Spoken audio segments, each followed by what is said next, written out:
রমজান মাসের একটা রাত আছে, এই রাতটা 1000 মাসের চাইতে উত্তম। সূরা কদরের 3 থেকে 5 নম্বর আয়াতে আল্লাহ বলেন, লাইলাতুল কদরি খায়রুম মিন আলফি শাহ। লাইলাতুল কদর, কদরের রাতটা, খায়রুম মিন আলফি শাহ, 1000 মাসের চাইতে উত্তম। কয় হাজার মাসের চাইতে? 21, 23, 25, 27, 29, 5টা বেজর রাতে ঘুমাবিনি না, সারা রাত ইবাদত করার চেষ্টা করবেন। 27কে কেন্দ্র করে অপেক্ষা থাকেন না, 21 ইবাদত করবেন, 23তম রজনীতে ইবাদত করবেন, 25তম রজনীতে ইবাদত করবেন, 27, 29তম রজনীতে ইবাদত করবেন।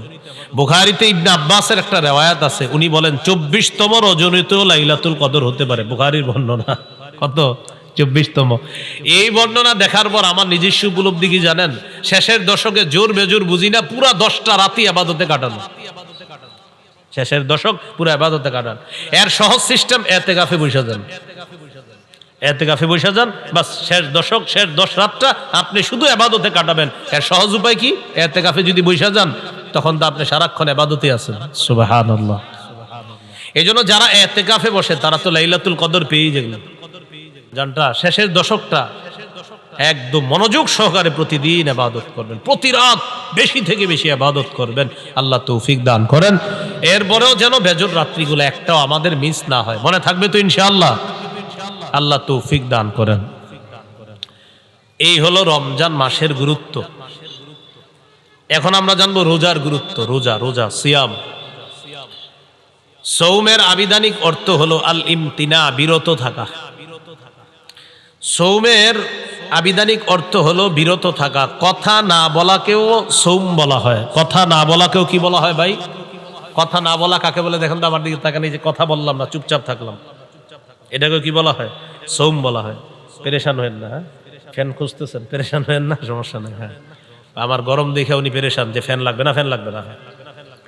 এটা হয় এই মুহূর্তগুলো আপনার, হঠাৎ গরম, হঠাৎ ঠান্ডা। কিছুদিন পরে হয়তো গরমকাল আল্লাহ তাআলা দিয়ে দিবেন। সৌমের আবিধানিক অর্থ আল ইমতিনা, বিরত থাকা। সৌমের আরেকটা আবিধানিক অর্থ হলো কথা বলা থেকে বিরত থাকা। এইটা আমাদের দেশে যদি আইন করা যাইতো, রমজানে কথা না বলা, হ্যাঁ, খুব ভালো হইতো। এমনি রোজা রাখে না খায়া, কিন্তু জিহ্বা বন্ধ রাখে না। মানে জিহ্বাকে খানা থেকে বন্ধ রাখলেও আপনার এটা দিয়ে গুনাহ থেকে বন্ধ রাখে না। মানে খানা থেকে বন্ধ, গুনাহ থেকে কি না বন্ধ না। যদি এরকম একটা মানে আপনার আইন হয়ে যাইতো যে বিশেষ করে বাংলাদেশে যারা আছে এদের জন্য জিহ্বাটা নিয়ন্ত্রণ করতে হবে। কারণ আমাদের দেশে আপনার রমজান আসলেই সব জিনিসের দাম বাড়ানো শুরু হয়, জিহ্বার মিথ্যা শুরু হয়। অথচ সারা পৃথিবীর অন্যান্য দেশে রমজান যত আসে, মুসলমানদের জন্য দ্রব্য মূল্য তত সহনীয় করে দেওয়া হয়, কমায় দেওয়া হয়। সৌদি আরবে রমজান যত আসে, আগে যেটার দাম ছিল বেশি, খেজুরের দাম যদি হয় 10 রিয়াল, রমজান মাসে করে দিবে 5 রিয়াল। পানির দাম যদি হয় 2 রিয়াল, রমজানে 1 রিয়াল। তাদের ইয়াকিন যে একে আল্লাহ 70 দিবে, এটা তাদের ইয়াকিন।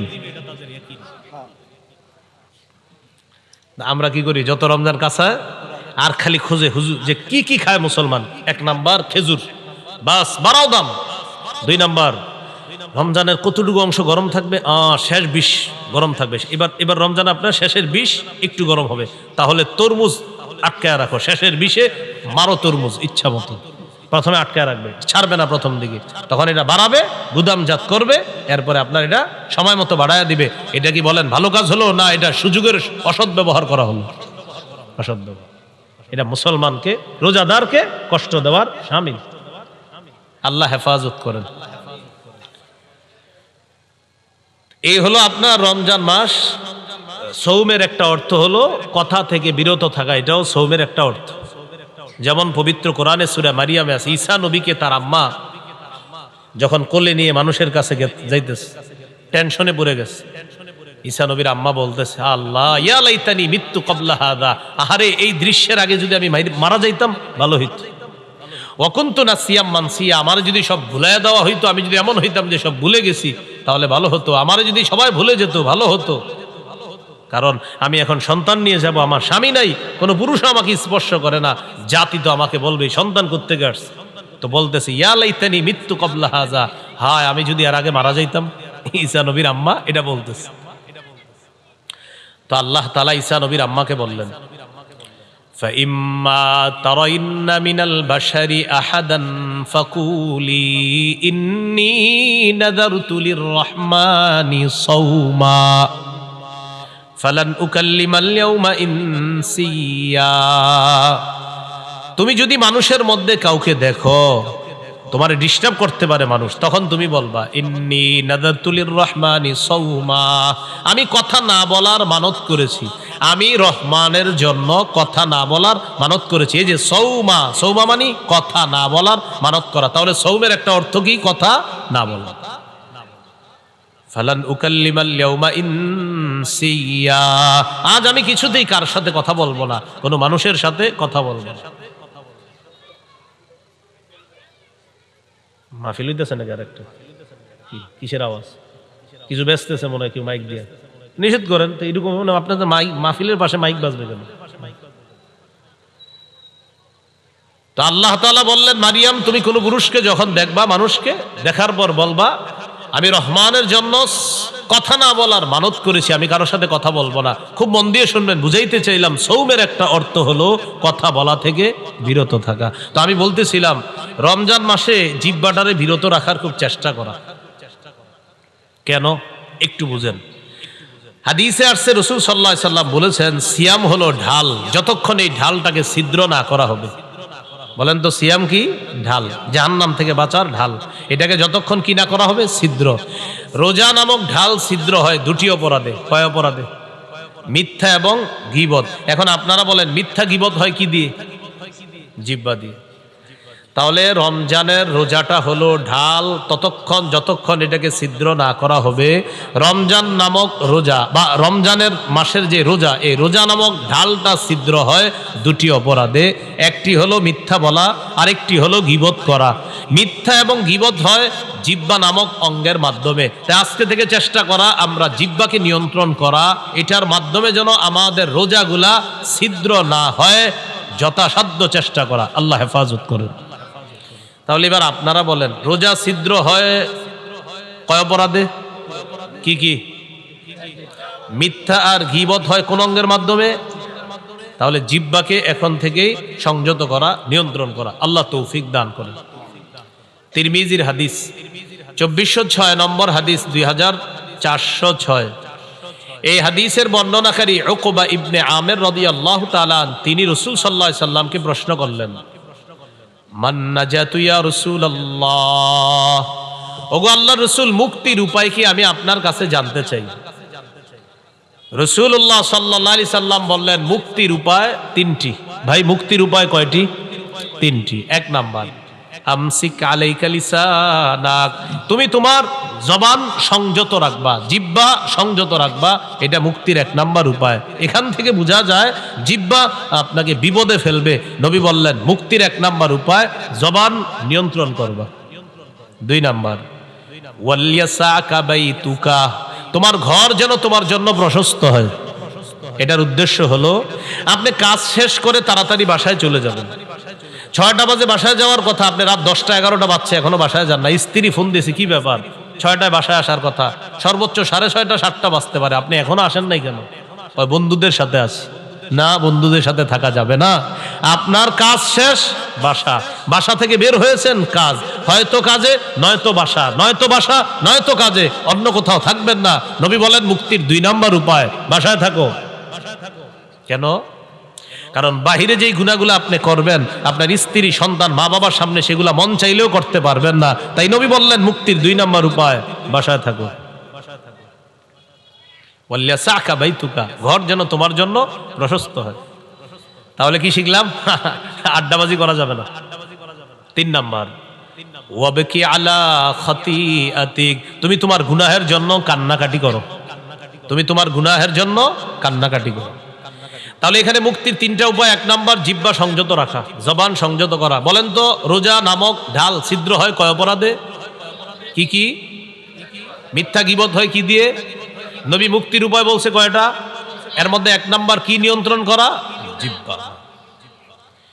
তিরমিজির হাদিস 2407 নম্বর হাদিস, 2407। এই হাদিসের মধ্যে আসছে ক্বালা রাসূলুল্লাহ সাল্লাল্লাহু আলাইহি ওয়াসাল্লাম, ইযা আসবাহা ইবনু আদামা ফাইন্নাল আযা কুল্লাহা তুকাফিরুল লিসান ইত্তাকিল্লাহা ফিনা ফাইন্নামা নাহনু বিকা ফাইন ইসতাকামতা ইসতাকামনা ওয়া ইন ওয়াজাজতা ইওয়াজাজনা।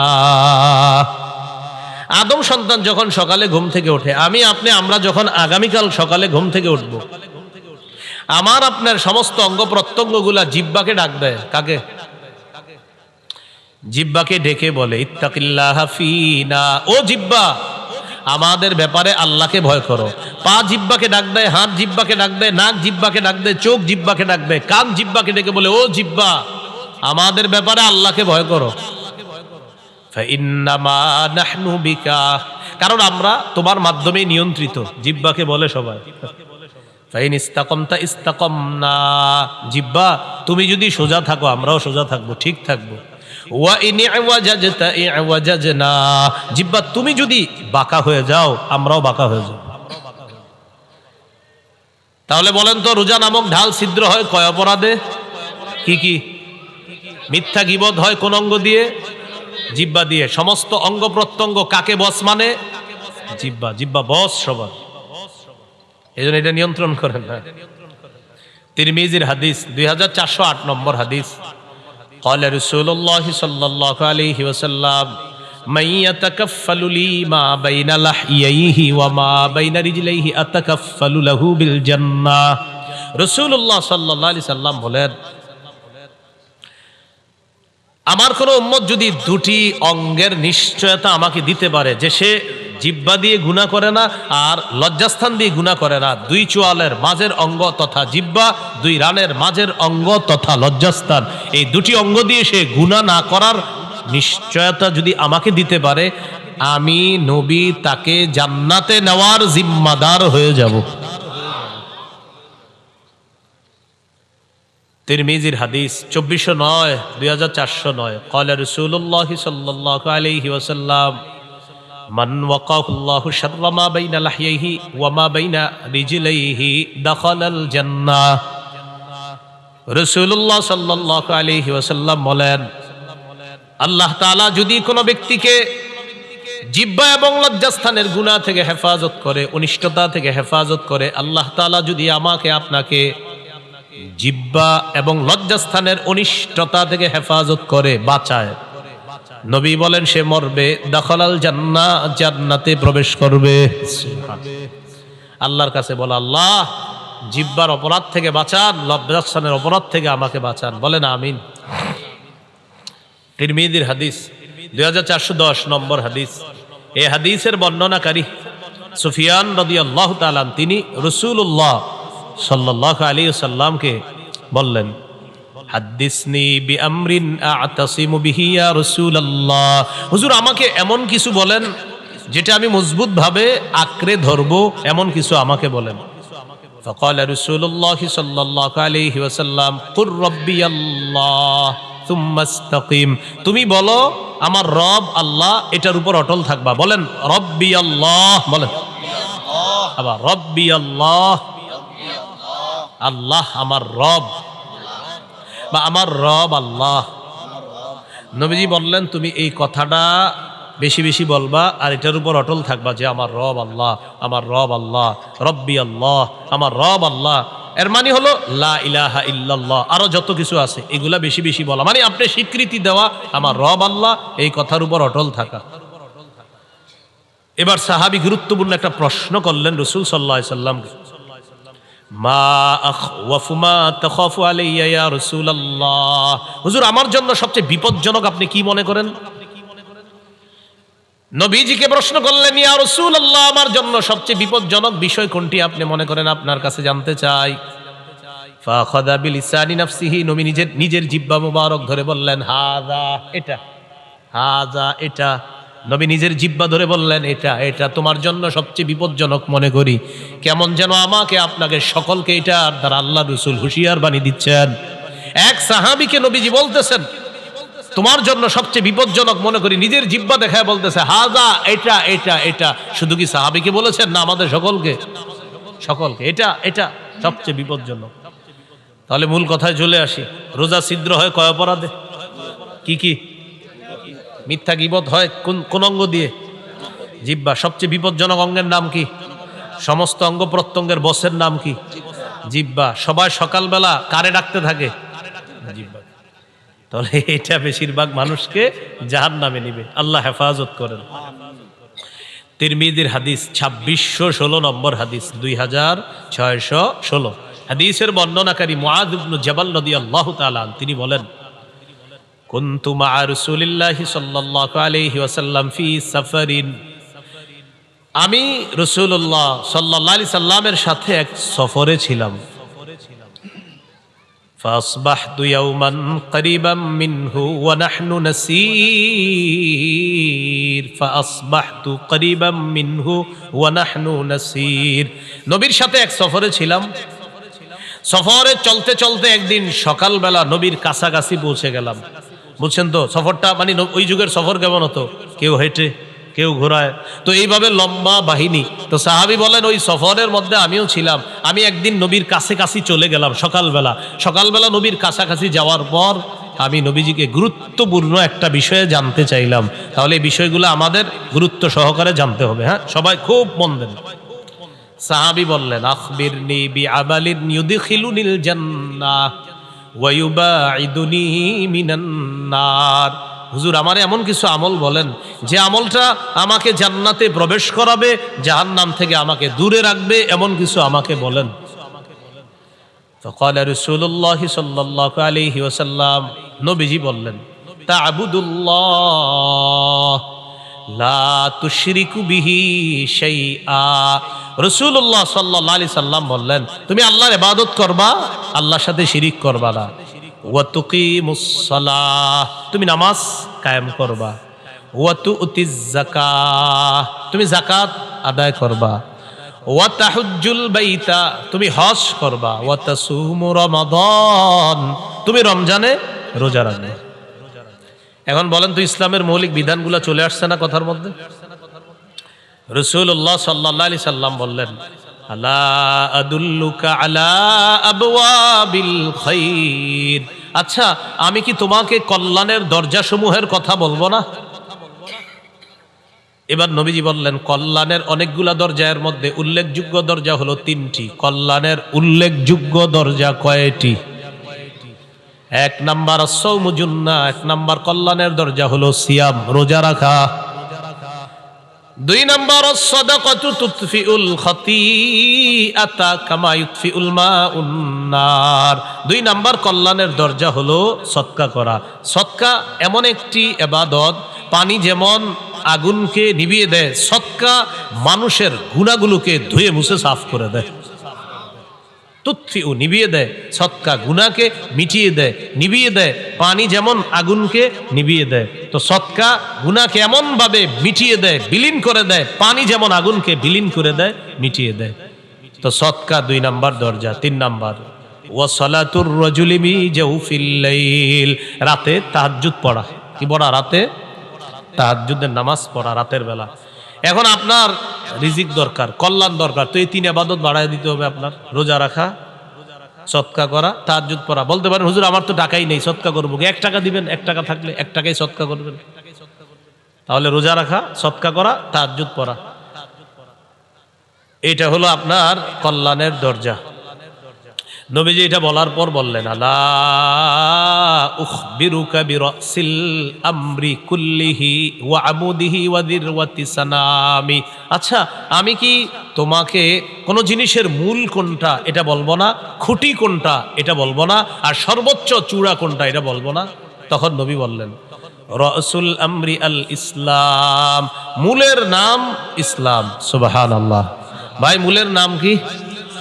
ওয়া আমুদুহু আস-সালাহ, খুঁটির নাম নামাজ। ওয়া দিরওয়াতু সানামিহি আল জিহাদ, সর্বোচ্চ চূড়ার নাম হলো জিহাদ, সর্বোচ্চ শিখরের নাম হলো জিহাদ। তাহলে মূলের নাম ইসলাম, খুঁটির নাম নামাজ, সর্বোচ্চ শাখা চূড়া এটার নাম হলো জিহাদ। তাহলে মূলের নাম, খুঁটির নাম, সর্বোচ্চ চূড়া জিহাদ। এখন একটু মন দিয়ে বুঝেন তো, নামাজের কথা আসছে, রোজা, হজ, যাকাত, জিহাদ, সদকা, এরপরে আপনার কল্যাণের দরজা, ইসলাম সব কিছু চলে আসছে ওয়াজের মধ্যে। এর মানে আমাদের নবী মৌলিক যে ওয়াজটা করেছেন ওই সাহাবীকে, এই মৌলিক কথাগুলা গবেষণা করলে আপনি সারা জীবন কাটাই দিতে পারবেন। ওই সাহাবীকে এই ওয়াজগুলা করলেন, করার পর নবীজি সর্বশেষ যেটা বললেন আপনার আশ্চর্য হবেন এটা শুনলে। নবীজি এগুলা বলার পর সাহাবীকে বললেন, আলা আদুল্লুকা আলা মালাকি যালিকা কুল্লিহি, আমি যে তোমাকে এতগুলা কথা বললাম, ইবাদত করতে বললাম, নামাজ পড়তে বললাম, যাকাত দিতে বললাম, হজ করতে বললাম, রোজা রাখতে বললাম, কল্যাণের দরজাসমূহের পরিচয় তোমাকে দিয়ে দিলাম, সৎকার কথা বললাম, তাহাজ্জুদের কথা বললাম, জিহাদের কথা বললাম, খুঁটির কথা বললাম, সর্বোচ্চ চূড়া জিহাদ এটার কথাও বললাম, ইসলামের কথাও বললাম। নবীজি বলেন এই সবগুলা বিষয় তোমাকে বললাম, এর সার নির্যাসটা কি আমি তোমাকে বলবো না? এগুলার সার নির্যাসটা কি তোমাকে বলবো না? সার নির্যাসটা এখনো বাকি আছে, সেটা কি তোমাকে বলবো না? এখন আপনারা বলেন সার নির্যাসটাই তো আমাদের দরকার। সাহাবী অবাক, এতক্ষণ সুন্দর ওয়াজ করলেন নবীজি, এখনো নাকি সার নির্যাস বাকি। তো নবী সার নির্যাস বলার সময় বললেন, আখাযা বিল ইনসানিহি, জিহ্বা ধরলেন, ধরার পর বললেন, মুআজ কুফা আলাইকা হাযা, এটা নিয়ন্ত্রণ করো, উপরের সব ওয়াজ ঠিক থাকবে। এটা নিয়ন্ত্রণ করো, সব ঠিক থাকবে। মানুষ জিহ্বার মাধ্যমে তার আমলগুলো নষ্ট করে দেয়, সব বরবাদ করে দেয়। রাতে তাহাজ্জুদ পড়ছে 3টার দিকে, কয়টা? তো পাশাপাশি দুইজন হাঁটে সকালে, তো আমি ওনারে খালি বলি, আপনার বিড়ালটা 3টা বাজে এত ডিস্টার্ব করে ওনারে। উনি আমার একদিন বলে, আচ্ছা 3টায় ডেলি আপনারে ডিস্টার্ব করে কেন? তা আমি বললাম 3টায় তাহাজ্জুদ পড়ি তো, এই জন্য বিড়ালটা ওই সময় আমার ডিস্টার্ব। মানে আমার এতদিন বিড়াল বলার মাকসাদ হলো ওনারা জানানো আমি যে 3টায় তাহাজ্জুদ পড়ি। আসলে ওনার বিড়াল ডিস্টার্ব করে এটা আমার মূল উদ্দেশ্য না। উদ্দেশ্য উনি আমারে বলবে যে আচ্ছা বিড়ালটা 3টায় ডিস্টার্ব করে কেন আপনার? 3টা একেও না, 59ও না, 2টা, কিন্তু আপনার 3টায় ডেলি ডিস্টার্ব করে কেন? আসলে ভাইজান আমি 3টায় তাহাজ্জুদ পড়ি তো এই জন্য ডিস্টার্ব করে। উদ্দেশ্য আমি তাকে জানানো যে আমি যে তাহাজ্জুদ পড়ি, জিহ্বা রাতের আমলগুলা সব বরবাদ করে দিল। ভাই কথা বুঝে আসছেনি? তো নবীজি বললেন সব ঠিক থাকবে, এইটা ঠিক রাখো। এটা সাহাবী প্রশ্ন করলেন, ইন্না লামুআখাযুনা বিমা নাতাকাল্লামু বিহি ইয়া রাসূলুল্লাহ, ইয়া রাসূলুল্লাহ, জিহ্বার অপরাধেও কি আমাদেরকে পাকড়াও করা হবে, ধরা হবে? আপনার কাছে জানতে চাই। নবীজি বললেন, হাল ইয়াকুবুন নাসা ফিন নারি আলা ওয়ুজুহিহিম আও আলা মানাখিরিহিম ইল্লা হাসাইদু আলসিনাতিহিম, বেশিরভাগ মানুষের মাথাটা নিচের দিকে, পাগুলা উপরের দিকে দিয়ে জাহান্নামে সাকে নিক্ষেপ করা হবে শুধু তার জিহ্বার কর্তৃত্ব ফসলের কারণে, জিহ্বার অপরাধের কারণে তাকে জাহান্নামে নিক্ষেপ করা হবে, শুধুমাত্র জিহ্বার অপরাধে। তাহলে বলেন বেশিরভাগ মানুষ জাহান্নামে যাবে কোন অঙ্গের অপরাধে? রোজা ছিদ্র হয় কয় অপরাধে? কি কি? মিথ্যা গীবত হয় কোন অঙ্গ দিয়ে? জিহ্বার কারণে বেশিরভাগ মানুষ কোথায় যাবে? নবী বললেন জাহান্নাম থেকে বাঁচার ঢাল হলো রোজা। রোজা ছিদ্র হয় মিথ্যা আর গীবতের মাধ্যমে, মিথ্যা গীবত হয় জিহ্বা দিয়ে। নবী বলেন জিহ্বার কারণে বেশিরভাগ মানুষ জাহান্নামে। আল্লাহ আমাদেরকে হেফাজত করো। তাহলে জিহ্বার গুনাহ থেকে বাঁচবো তো ইনশাআল্লাহ। এই হলো সৌমের আবিধানিক অর্থ, মনে আসেনি? মনে নাই? সৌমের আবিধানিক অর্থ বিরত থাকা, আর আরেকটা হলো বললাম কথা বলা থেকে বিরত থাকাকেও সৌম বলা হয়। তো এখান থেকে বলছিলাম যদিও কথা বলা জায়েজ আছে, তো উল্টা পাল্টা কথা আমরা না বলা, কারণ এটার মাধ্যমে রোজা নামক ঢাল ছিদ্র হয়ে যাবে। পারিভাষিক অর্থ আল ইমসাক আনিল মুফাত্তিরাতিস সালাস ওয়া হিয়া আত-তাআম ওয়াশ-শারাব ওয়াল-জিমা। 3টি জিনিস থেকে বিরত থাকার নাম মৌলিকভাবে সিয়াম। খানা পান করা, স্ত্রী সহবাস থেকে বিরত থাকা, এটার নাম হলো সিয়াম। এটা পারিভাষিক অর্থ। রমজানের রোজা যে ফরজ করা হয়েছে 4টি ধাপে ফরজ করা হয়েছে। কয় ধাপে? বাস একটু যদি আপনারা মন দিয়ে শোনেন আশা করি বিষয়গুলো ক্লিয়ার ভাবে বুঝে আসবে।